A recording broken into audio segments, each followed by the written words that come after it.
Good evening. This week's Parsha is Parsha's Bamidbar, and then we go Motzoi Shabbos straight into Shavous. And I'm going to speak, Be'ezus Hashem, a little bit of time about Bamidbar. And then I'm going to go into some Inyonei Shavous. Now, the first thing I want to tell you is that the pasuk said in Shemos, "Vayelech ish mi Bais Levi, vayikach es bas Levi," and we know that that is referring to Amram when it says ish, which man? And the Gemara asks, Vayelech ish, that Amram went, where did he go? So the Gemara answers, he went with the opinion and the advice of his daughter.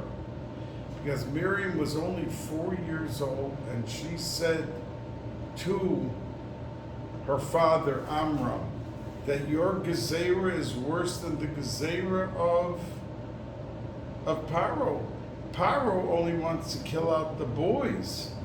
And by you separating and divorcing my mother, your wife, you're not having any children. So it's boys and girls. And the Gemara says that the pasuk attests to the fact that he heard what his daughter said, and he accepted her advice, and he remarried his wife. We know Machzer Gerushaso is Osir, that if someone's married and there's a divorce, so the woman, if she married someone else, and then let's say the man dies or they get divorced, she can't go back to the first husband. That's called Machzer Gerushaso. It's an Isur D'Oraisa. And she went and she had Elitzafan, and she had two well-known sons from her second marriage. So how did Amram take her back? That's Machzer Gerushaso. So the answer, they say, it was before Matan Torah. So therefore, he was allowed to do it. Now, the Balaturim says that there are only 2 places in the entire Torah that the words Vayelech ish are employed. One that we just said, and the other is Vayelech ish mi Beis Lechem Yehuda, by Rus, by Elimelech, that he went and he left. He left Eretz Yisrael, and he went out to the hills and the communities of the Moavim. Now the Gemara says there was a terrible famine, and people didn't have what to eat, but that Elimelech was so rich that he could have fed the entire community for 10 years. He had so much money. But he chose to run away. And on the surface, some say he didn't want to be bothered, he didn't want to lose everything, he didn't. But the Mekubalim don't say that. They say that he was the Gadol Hador, Elimelech, and as the Gadol Hador, and it's the Balaturim mentions these 2 places, Vayelech ish and Vayelech ish. But it's the Bach, and half of our Piskei Halacha come from the Bach. And the Bach is the one who says the reason that he left and went out was because he wanted to secure the territory of Moab, because the halacha was that you cannot marry into Moab. That means Mitzrayim Egyptians, after 3 generations, you could marry in. But not Moab, not Ammon and Moab, because they refused to give the water and the bread. And the Jews wanted to pay for it. but they just wanted to be mean-spirited, and it showed a reflection of the essence of their character. So the Torah says we can never marry into Moab or to Ammon. A girl, a Jewish girl who wants to marry a Moab man is not allowed to. But they made the drasha, Moab is usher, but not Moavi, not the woman. So after that drasha, there are a lot of Mary Ross. So says the Bach that Elimelech left because with his Ruach HaKodesh, he saw that through this connection to Moab, that they're going to end up darshaning that it was 100% mutter to marry Rus, Boaz to marry Rus, and from that will come out Melech HaMashiach. That's what he saw, and that's why he went out. Says he went out to Moab, to the plains of Moab, for this thing to work its way through, that the psak would come out, that a woman, Moavi, could marry a Jewish man. And as a matter of fact, it says that the book of Rus was written by Shmuel Hanavi. And Shmuel Hanavi only wrote the entire Sefer of Rus to kasher up David, because we find that Doeg Hoadomi, who was the Ab Bezdin, he was fighting against David HaMelech, and when there was a question of David becoming king, and there was this whole debate, Doeg showed up and said, what's the debate if he could become the king or not? He's not even Jewish.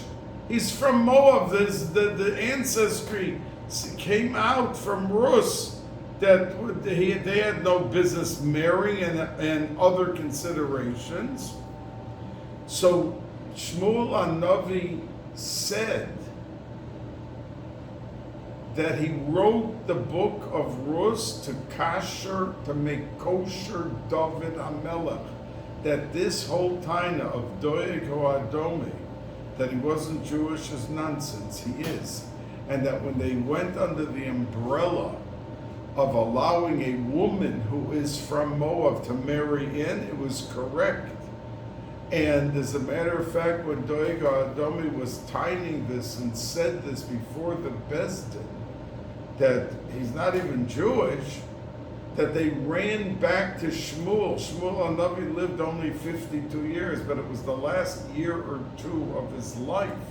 And they wanted to confirm that he wrote Rus for that reason, and he said, yes, that was the reason that I wrote it. That David HaMelech's lineage should never disqualify him from anything that he has.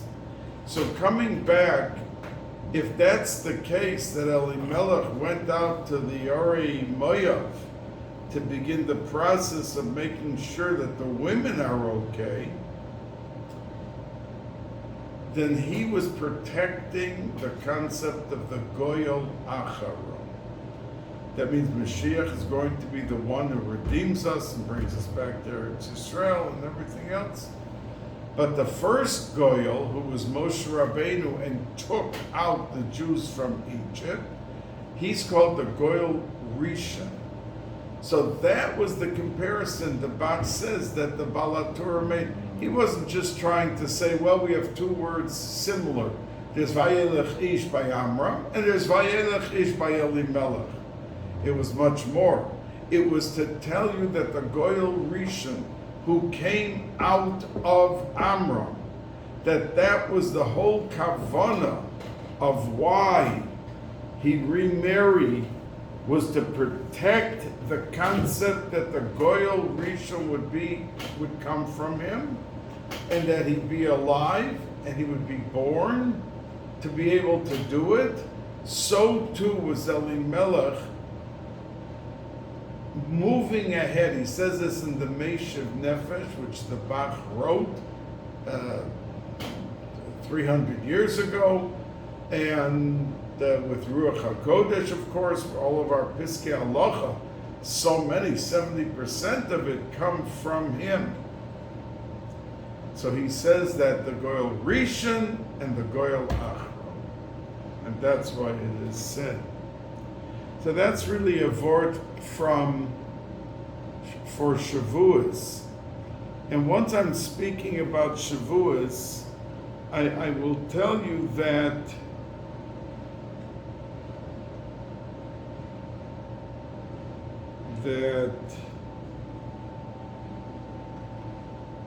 one of the reasons that it's called Atzeres, there are many names for Shavous.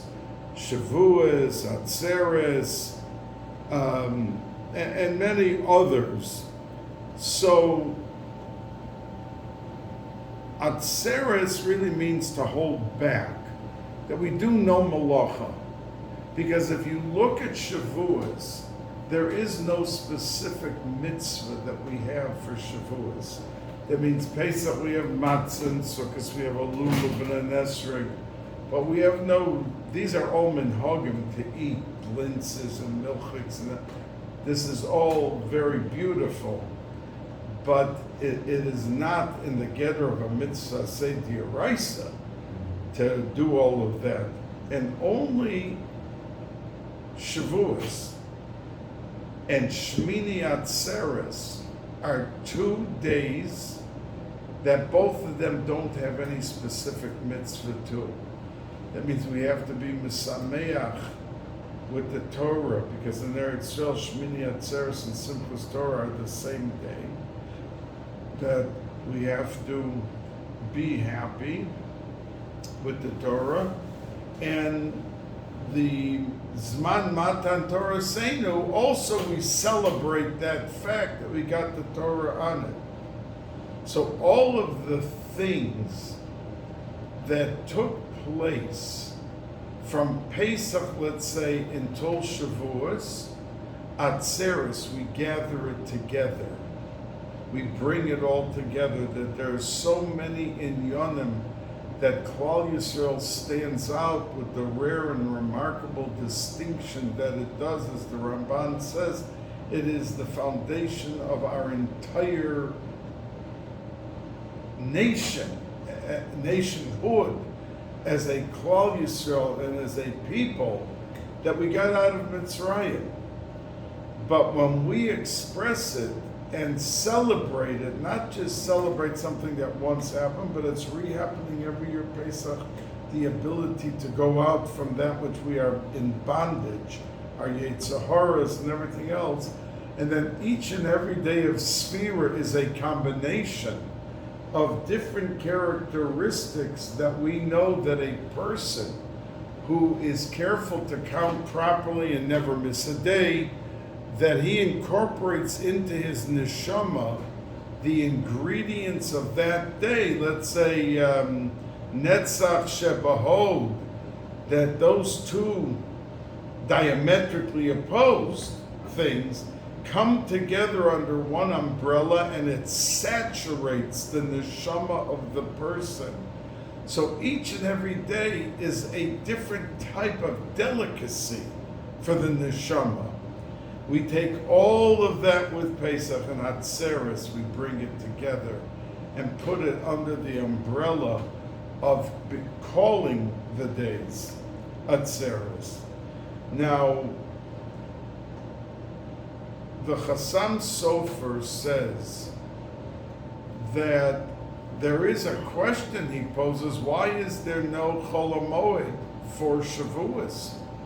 I mean, after all, it's one of the Shalosh Regolim, and Pesach and Sukkot both have in the middle a Chol HaMoed. So he answers and says, and the Bnei Yissaschar talks Barichas about this, that Shavuos is so high that you cannot mix in any Chol HaMoed. It's above and beyond. And we don't even need a second day of Shavuos, because the reason we have a second day by all the Yomim Tovim is because it's a Sveika D'Yoima, that when they used to establish Rosh Chodesh, there was a question if it would be today or tomorrow, and sometimes the word didn't get out through the way they would spread word. So therefore there was a question, is it going to be today or tomorrow? And in effect, if today is Rosh Chodesh, let's say Tishrei, it's Rosh Hashanah, then you count 10 days later as Yom Kippur. But if tomorrow is Rosh Chodesh, then Yom Kippur is 10, and there was indeed a very famous machlokes between Rabbi Gamliel and Rabbi Yehoshua, who differed as to when Yom Kippur came out. Was it today or tomorrow? One held one way, one held another way, and because Rabbi Gamliel was the Nasi, he forced Rabbi Yehoshua to respect and honor the day that he felt, Rabbi Gamliel felt as the Nasi, that indeed was the day. And on the other day that Rabbi Yehoshua thought was Yom Kippur, he made him carry money in his pack and everything on that day to show that he is in the driver's seat, that he's the Nasi, and he makes that decision. And Rabbi Yehoshua complied, even though he held it was Yom Kippur. But if he was destined and directed by Rabbi Gamliel to do something, he felt he had the obligation to do it out of respect of the office that he held. So the Hassan Sofer says that really we don't need a second day, because we have in Pesach and Sukkot, it's all a Sveika D'Yoim, it's a question of when and what. But by Pesach, by Shavuos, it has nothing to do with Rosh Chodesh. We count 50 days from when we count the Seir, and the 50th day is Shavuos. So it makes no difference to us when the Rosh Chodesh is of Sivan, that it has its designation accordingly by virtue of Pesach and counting of the 50 days. So some say because Pesach and Sukkot are the other two regalim and they have Sveika D'Yoima, so we added the second day to Shavuos, not to be different, and that all three should be under the same limelight and umbrella in terms of effectuating the Yom Tiv. But says the Hassan Sofer that there's all the shilas.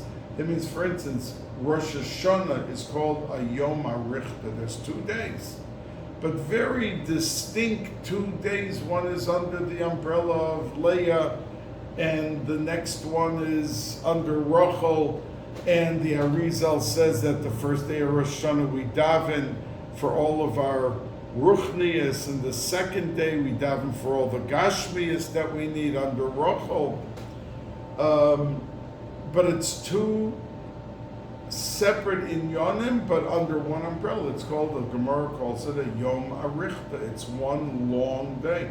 And the Hassan Sofer says, indeed, even though in another tshuva he doesn't sound so clear like this, but in one place he definitely writes and makes it sound like it's a Yom Arifta, the 2 days of Shavuos, and there is no Chol HaMoed because it's so high in its source that it can't involve a Chol. And as big as Pesach and Sukkot are, but we all agree that Chol HaMoed on those days are not as high as the actual Yom Tov. It's like one notch lower, and you can't have a notch lower when it comes to Shavuos. Now, tonight, when I am taping this shir, today was Rosh Chodesh Sivan. Tonight is Bais, the second day. And it's not Rosh Chodesh, there's only one day Rosh Chodesh. But the Mefarshim, Midrashim, and the Gemara talk about the second day of Nisan, of Sivan, second day of Sivan. And it's called the Yom HaMeyuchos, the special, distinguished day. So some explain why is it given that name. Because the first day of the month is a Rosh Chodesh. The second day is Yom HaMeyuchos. The next 3 days is the Shloshes Yemei Hakbala, which begins indeed Thursday. People can go take haircuts and do things like that. The Shloshes Yemei Hakbala. And then we have Shavous, the 6th and 7th day. Then we have 7 days of Yemei Miluim, which if someone didn't bring the Shalmei Chagig or the Shalmei Simcha on Yom Tiv, he was late or he just didn't do it. He has always 7 days to fill in whatever korban he had to bring in celebration of the Yom Tiv, that he could bring it in one of those 7 days, ending with the last day, Yud Beis Sivan. So really what the Mefarshim say is tantamount. If somebody walked in and saw Rav Moshe Feinstein sitting at the head of a table, and 2 seats down from him was Rav Aaron Kotler, and then in between the two of them was some Rav, no one knew who it was. But they figured that if the person's sitting in between Rav Moshe and Rav Aaron, who knows who this must be? And that's the same thing with the Yom HaMeyuchos. It's the day after Rosh Chodesh, and it's sandwiched in between the Shloshes Yemei Hakbala. So and that's why it's called Yom HaMeyuchos, the distinguished day, because there's nothing special about it, but the mere fact it's sandwiched in a month amongst some heavenly days, it must be a meyuchos, it must be something super special. Now, talking for a moment about the Shloshes Yemei Hakbala, we know that HaKadosh Baruch Hu, if you look in the Parsha, Hashem told Moshe Rabbeinu to tell the people to prepare themselves for Kabbalas HaTorah, Hayom Umachar, 2 days. And Moshe Rabbeinu went back to the people and he said 3 days. And the Gemara says he changed from what Hashem told him to tell them, but Hashem was happy with what he did. And he wanted it to be 3 days of preparation for the auspicious event happening at Har Sinai, Kabbalas HaTorah. Now, comes the Arizal and says that indeed that's what the pasuk means, and that's what happened. There were 3 days of preparation. But it also, al pi Kabbalah, means something else. Moshe Rabbeinu saw that on Rosh Hashanah everything is written, the ksiva, and that on Yom Kippur is the chasima. And he wasn't happy. In the Bnei Yissaschar, look in the Bnei Yissaschar, you'll see 2 pages about what I'm saying to you now, that Moshe Rabbeinu saw that there's going to be Ksiva, Rosh Hashanah, and Chasima Yom Kippur. He didn't like that the Chasima should end with Yom Kippur, because he felt that fasting and crying of Yom Kippur is not as high as Simcha. Simcha supersedes even the fasting, the crying, everything of Yom Kippur. So he wanted that the Chasima should be the Ksiva Rosh Hashanah and the Chasima Yom Kippur, but that the envelopes with the Chasima that were now sealed should not be mailed out. In other words, if you have a letter, no matter what's inside that letter, but if you didn't mail it, and it's still sitting on your desk. You could think twice about it, you could tear it up, you could do all of these things. So he wanted that the final should be out of simcha, not out of fasting. So he davened that it should be prolonged till Hoshana Rabbah. And on Hoshana Rabbah, then you can pick up all the envelopes, the piskin, and send them off. But it could be that many of them will be changed, because this Yid will do tshuva out of simcha, which is higher, and that whatever was decreed for him for the year will end up much, much better after all of the dancing and simcha of the days between Yom Kippur and Sukkot itself. And that is the reason why the Chazan wears the kittel and sings the same tune of Yom Kippur on Hoshana Rabbah, because we know when we take the 5 Hadassim, the Aravos, and we bang them 5 times, as the Arizal says, on the floor, and you're supposed to, this is Midivrei Nevi'im, from way, way, way back, they were doing this, that's the most important thing of Hoshana Rabbah, so much so that our entire calendar is set up so that Hoshana Rabbah should never fall out on Shabbos. Because if it fell out on Shabbos, we would not be able to touch the 5 Aravos that we hit 5 times.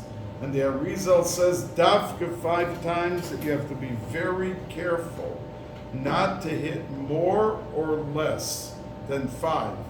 And he says from the pasuk, "V'hinoyam Hashem Elokeinu aleinu maseh yadeinu kona aleinu maseh yadeinu kona neo." There's 5 of those words that I just said end up with a nun vav, and nun vav times 5 is pei reish, and that's the pei reish dinim, the severe gevura and dinim that we are mevatl. We nullify and we make null and void through hitting on the floor, and that is the end, and all the piskin, all the envelopes are then sent off.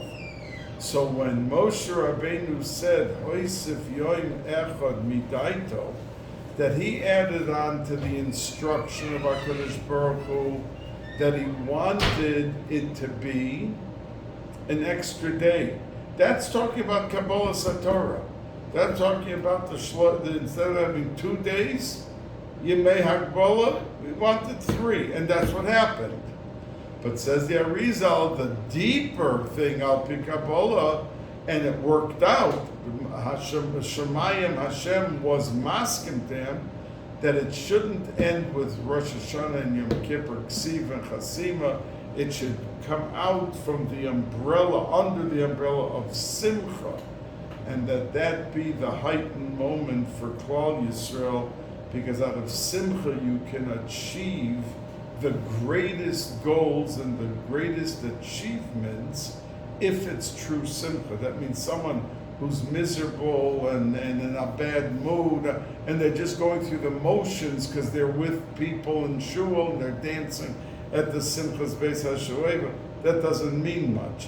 You have to really transform, as the Vilna Gaon said, that the hardest mitzvah in his lifetime to be Mekayim was Simcha on Sukkot, because he says, it says 3 times, Usmachtem lefnei Hashem Elokeichem shivas yomim, v'samachta b'chagecha, and v'hoyisa ach sameach.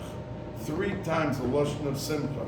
So the Vilna Gaon said, it's not like you take a lulav and an esrog and in 1 minute you're Mekayim the mitzvah, and that's it. It's a requirement of 7 days, 24 hours a day of Simcha. He said, and that's why he found that mitzvah of Simcha on Sukkot the hardest mitzvah to be Mekayim of everything. because it required not just, oh, okay, I was Misameach for 5 minutes, and now I can go back to my sulking and my everything else. You have to maintain that type of equilibrium of simcha throughout.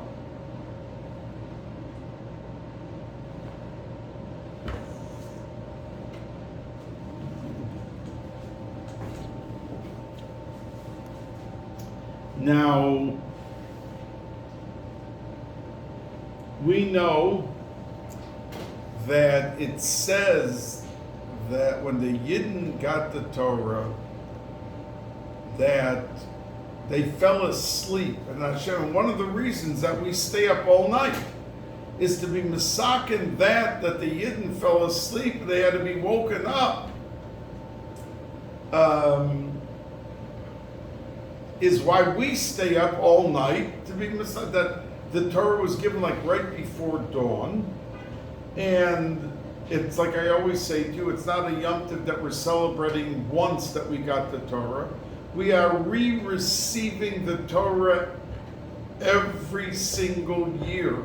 And the Anochi Hashem Elokecha that's called out on Har Sinai, that was called out, is being repeated. The Baal Shem Tov used to say that he heard every year the kolos uvrokim, the thunder and the lightning and the everything, and the voice calling out from heaven, HaKadosh Baruch Hu saying, Anochi Hashem Elokecha asher hotzeisicha me'eretz Mitzrayim.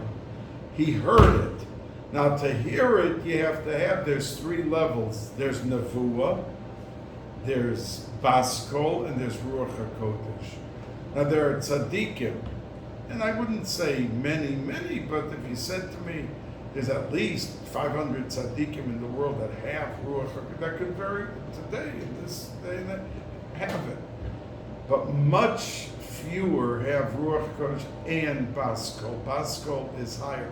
For instance, the Mishnah in Pirkei Avos says, B'chol yom v'yom Baskol yotzeis mehar chorev, that there is a heavenly voice from Har Chorev that comes out and calls to the world.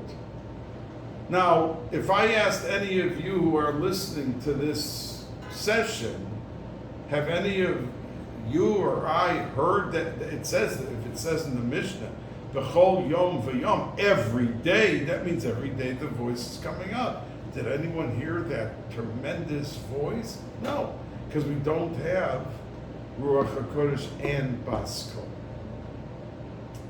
But the Baal Shem Tov did, and he heard every year. We are reliving. And the fact that the Torah is given each and every year, that a Yid knows that if he accepted on his shoulders to learn every month the Daf Yomi or to learn a certain, and he didn't do it. He fell short, he was tired, work became too hard for him. Not too late. He has now a new Kabbalah Satorah. It's a fresh start with being imbued and instilled into him, etched into the essence of his neshama, the power of connecting with the Torah and learning the Torah. And I said to you last week, in Bechukosai, why is Torah called? Because Rashi says that Amella B'Torah, why should it be called a chok? So the answer I shared with you is because every mitzvah imbues and uplifts the person. But the Torah transforms, which is even higher. And that we don't understand how the process works, so it's called a chok. But normally learning Torah is just a mitzvah like everybody else. Biggest mitzvah, but we learn it, we have the mitzvah.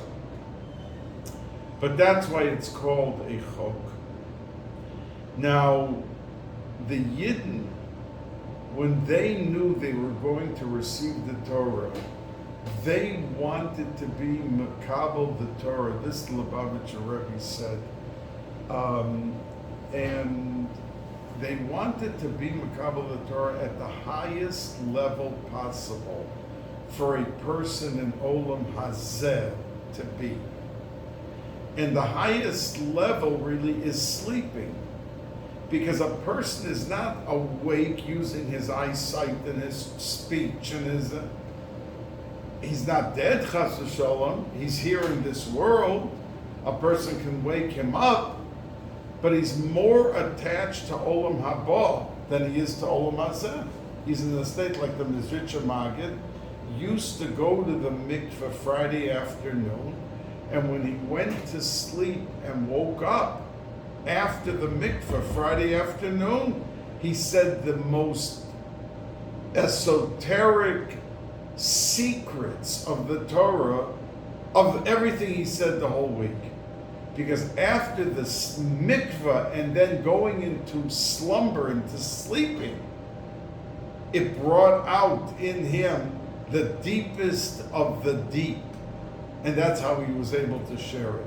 So the Yidden, when they went to sleep, it wasn't like who, you know, if we're going in, let's say we have a meeting with Lahavdil, the President of the United States, an hour before we're not sleeping. We're making sure that we're in perfect form. And no one's sleeping that they'll maybe oversleep the appointment. So over here, the Yidden went to sleep not because it was a lack of interest, because they wanted to be Makabel the Torah from a sleeping state straight into Har Sinai and hearing the Anochi Hashem Elokecha. So that's why they slept before, right before Matan Torah. Now we know that when the Torah was given, the Gemara says in Shabbos,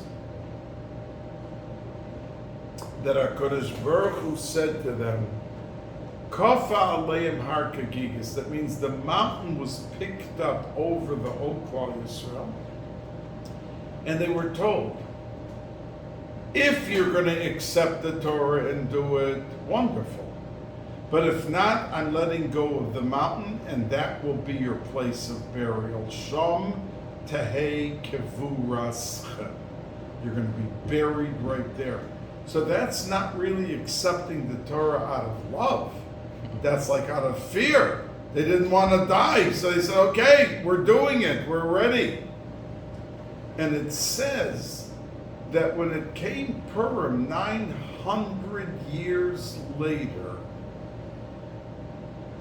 Kimu v'kiblu mashe kiblu kvar, that they accepted the Torah out of love. Now, if you think about it for just a moment, after the Torah was given, they had a takufa of Zekanim and 15 shoiftim, Asniel ben Kenaz, Ehud ben Gera, Shamgar ben Anas, all the way down. The 15th was Shmuel, who was a Navi, and a shoifet. Then they went into Shaul HaMelech, David HaMelech, Shlomo HaMelech, Bais Rishon, and they never accepted in all of those years the Torah out of love. Purim happened after the first Bais Hamikdash was destroyed, and they were in Golus Bavel for 70 years. Then they came back to Yisrael and had the second Bais Hamikdash. But 3 years before they finished Golus Bavel, they had the story of Purim, and on Purim, they accepted the Torah mitoch ahava. Now, looking at the generations that those 900 years, David HaMelech, Shlomo, Bais Rishon, the biggest of, there was nothing holier in the world ever than that. And they still did not pull themselves up to the level of accepting the Torah mitoch ahava until Purim.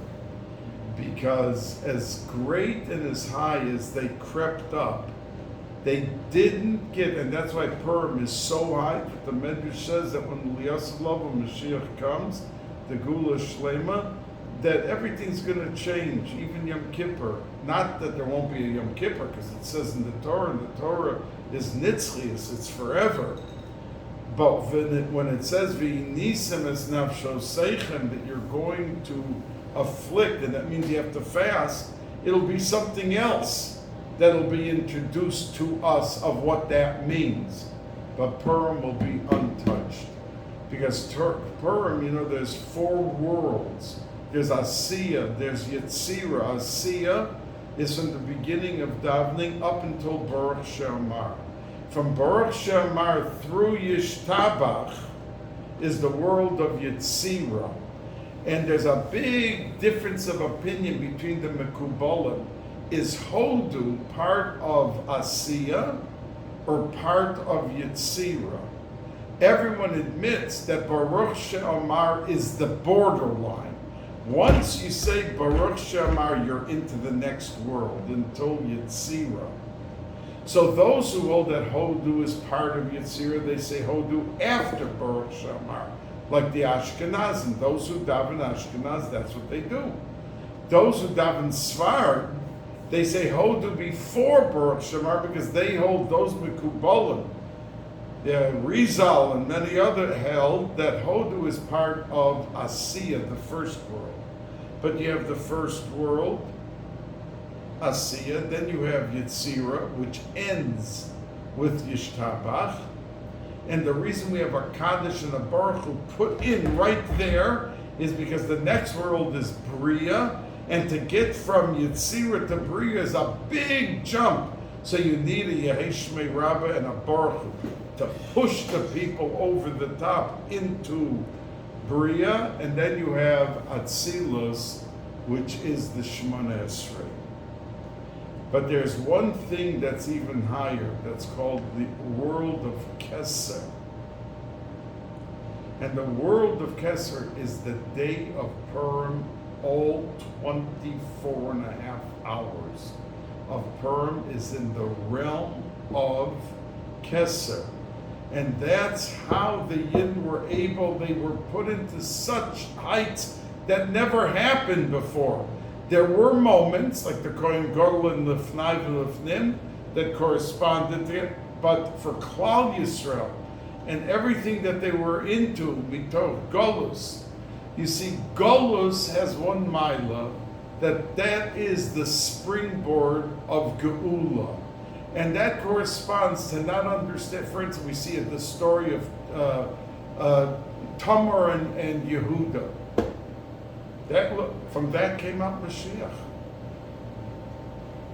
From the child born was Mashiach. And from the 2 daughters of Lot, such as one of them Mashiach came out from. And this is the least place that we think it would ever come from. That's called Hesach Hadas, that's the Olam of Keser. And once they got into the realm of Keser, they were able to accept the Torah mitoch Ahava. So Shavuos is Keneged Yom Kippur, which is 1 day, also 50, because it's Keneged Yovel. Shabbos is Keneged Shemitah, but Yovel is higher, as the Shalach HaKadosh writes. And that's Yom Kippur, Yovel. And when we come into Shavuos, it's the Shara Chamishim, it's the 50th day. That's why even though the Torah says Tisperu Chamishim Yom, you should count 50. We don't count the 50th day, we count 49, and that's it. We don't count the 50th. Why not? The pasuk says Tisperu Chamishim Yom. Okay? Because when you get into the realm of Kesed, the realm of the 50th Yovel, there's no counting. It's above it. The Dibur of Maisa. Dibur, Maisa, Olam Hazeh. You're in a world that stuff doesn't even exist. So anyway, when we go into Shavuos, we're in such a heavenly abode, and it's through the learning of Torah that we become part and parcel of Shavuos and Matan Torah, and that the Torah becomes part and parcel of our neshamas, and we get closer, and we are toivel. It's like a mikveh in the sea of Torah on Shavuos, and it enables us to be able to go from Shavuos into the Yemei HaChol, carrying with us the valises and the baggage that enable us to attack the questions and the answers and everything of the Torah that we're able to have as a people, and that we're able to thrive and grow with.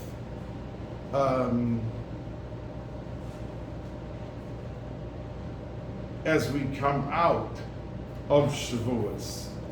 And it's like the culmination, like I said, the Atzeres that brings out all of the koiches of Pesach and Sfiras HaOmer into Shavous, and we're able to enjoy and to have the benefit of, reap the benefits of all of that beautiful ruchnius that we were thrown into the sea of that ruchnius to enjoy and to grow. Now, the Bamidbar is called Bamidbar. In other words, in English, we don't call it the desert, Bamidbar. We call it Numbers, because it's the only sefer of the Chamisha Chumshei Torah that we count Klal Yisrael twice in the sefer. Once in Bamidbar and once in Parshas Pinchas. Kodesh Baruch Hu loves us and he wanted to recount, so he did that. The lashon of the counting is Seuas Rosh Kol Adas B'nei Yisrael. Mefarshim are quick to point out that why didn't the pasuk just use a more common word for counting, like limnos or lifkod? That both of them mean to count. Se'u is not used so often to express the meaning of counting. So why do we use Se'u? So Mefarshim say that Ramban touches on it, that the word Se'u has a double connotation. We find that when Yosef was in the jail with the butler and the baker, the Sar HaOifim and the Sar HaMashkim, that when they told him the dream, they told them each their dream, Yosef used the same lashon to the Sar HaMashkim. He said, Yisa Paro, that's Roshka, and you're going to go back and be the butler further. By the baker, he said, Yisa Paro, Es Roshka, V'sola Oscha Aloit. He's going to hang you. So the Mefarshim are curious, why do you use the word Yisa? He used both for the guy going back and being victorious, staying alive and going back to his position, and the baker who was killed. He used both times the word Yisa. And the answer is a message in our Sedra, that when HaKadosh Baruch Hu said, Se'u es Rosh Kol Adas B'nei Yisrael, that they should count each and every yid.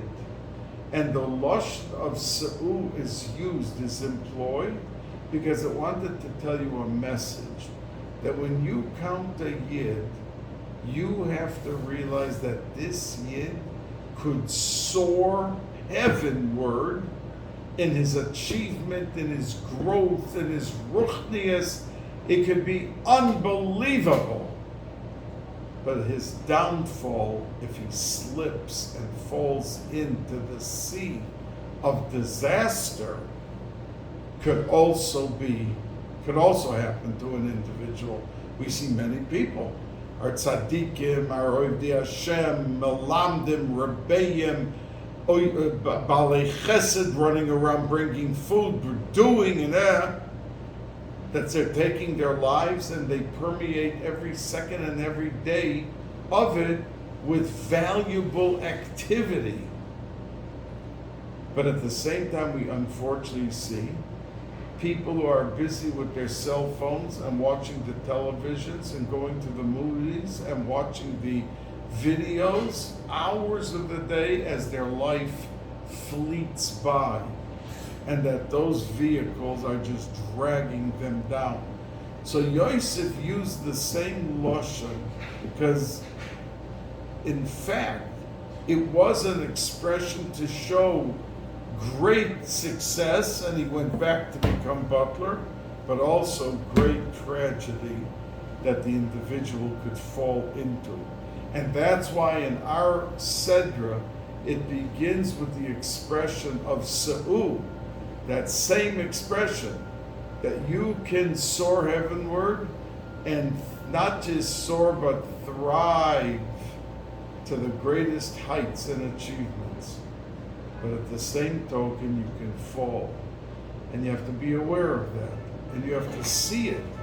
And you have to be ready to encounter opportunities that otherwise can just fly by.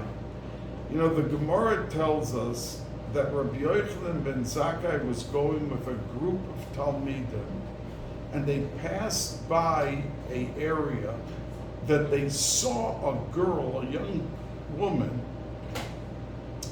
going through the garbage to find kernels that she could eat something. And when she saw Rabbi Yehoshua ben Zakkai, she said, "Rebbe, feed me, give me something to eat." So Rabbi Yehoshua ben Zakkai, the Gemara says, asked her, who is your family that you're out here gathering to eat something in the garbage? She said, well, my father was Nagdiman ben Gurion, who was one of the wealthiest. And she then said to him that, do you remember, Rebbe, that you signed my ksuba? And the ksuba had in it that just from one side, they each gave, the father of the chassan, the father, one side gave 1,000,000 golden dinrei zahav, golden coins. Like, not a $10 million, just one side. So Rabbi Yochanan ben Zakkai said, yes, I do remember it. But what happened that you're out here doing this? So the Gemara says that she answered that my father and my father-in-law, Kalba Savua, were so rich, and they both lost all their money. Why, says the Gemara? Because they gave tzedakah, but nowhere near what they should have given. And therefore they missed the opportunity and they lost the source of having such money. It's a Gemara. So we see from that, because a person that has 1,000,000, if he gives 200,000, that's beautiful. But if a person has 200 million and he gives 200,000, you can't say, well, I just gave 200,000. I mean, what did you give? 1,000? Look what I gave. But let's be honest. He has 200 million. He should have given 30 million, 40 million. He should have given out over the year or whatever, a lot more. And they didn't, and they lost to the point that his daughter had to go into the garbage, which tells us that we are throwing our way challenges every day of our lives with golden opportunities. But we have to seize the moment and not to lose the golden chance to be koines so much olam haba, and to be able to do for others so much in their lifetime. A freilichen and a listigen yomtiv.